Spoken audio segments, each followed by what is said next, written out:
সবাইকে বলছি, আপনারা যিনারা আমার ইউটিউব চ্যানেলে এসে ভিজিট করছেন আপনাদের উদ্দেশ্যেই বলছি। আমি প্রথমে ভেবেছিলাম যে আমি একটা ওষুধের দোকানে কাজ করছি, তার জন্য হয়তো আমাকে ওষুধ নিয়ে ভিডিও বানালে হয়তো ভালো হতো।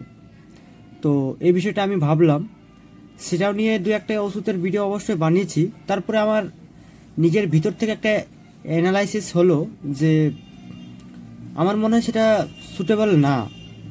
কারণ ওষুধের সম্বন্ধে আমি জানি না তা না, আমার জ্ঞান আছে, যতটুকু ধারণা ওষুধের সম্বন্ধে আছে কম বেশি। তবে আমার মনে হলো যে ওষুধের চেয়ে রাজনীতি এবং বর্তমান সমাজের পরিস্থিতি, বিদেশ নীতি, এই সমস্ত ব্যাপারে হয়তো আমার একটু মনে হচ্ছে বেশি ধারণা আছে, আমার মনে হচ্ছে। কারণ আমি এই সমস্ত ব্যাপারে বলতে আমার আগ্রহীটা বেশি। যেমন এই ওষুধের ব্যাপারে আমি কাজ করছি, আমি বলে দিতে পারবো যে যেমন ধরে নাও এই যে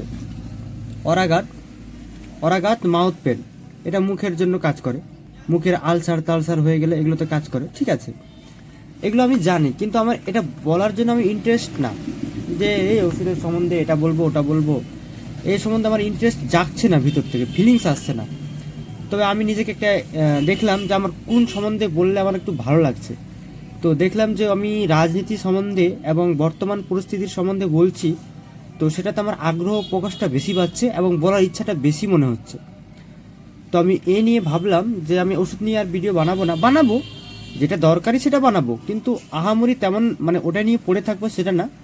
আমার এখন মেন কন্টেন্টস এবং মেন উদ্দেশ্য হবে যে আমার বিদেশ নীতি, রাজনীতি এবং বর্তমান পরিস্থিতি, অর্থনীতি, এ সমস্ত নিয়ে ভিডিও বানাবো। এটা আমার এখন মেন টার্গেট।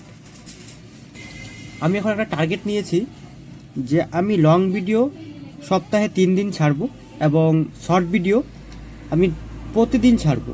এটা আমি টার্গেট নিয়েছি। এই টার্গেটটা আপাতত আমি 3 মাসের জন্য নিয়েছি। তবে দেখা যাক ভবিষ্যতে কি করতে পারি না করতে পারি। এটুকুই আজকে বললাম। সবাইকে নমস্কার।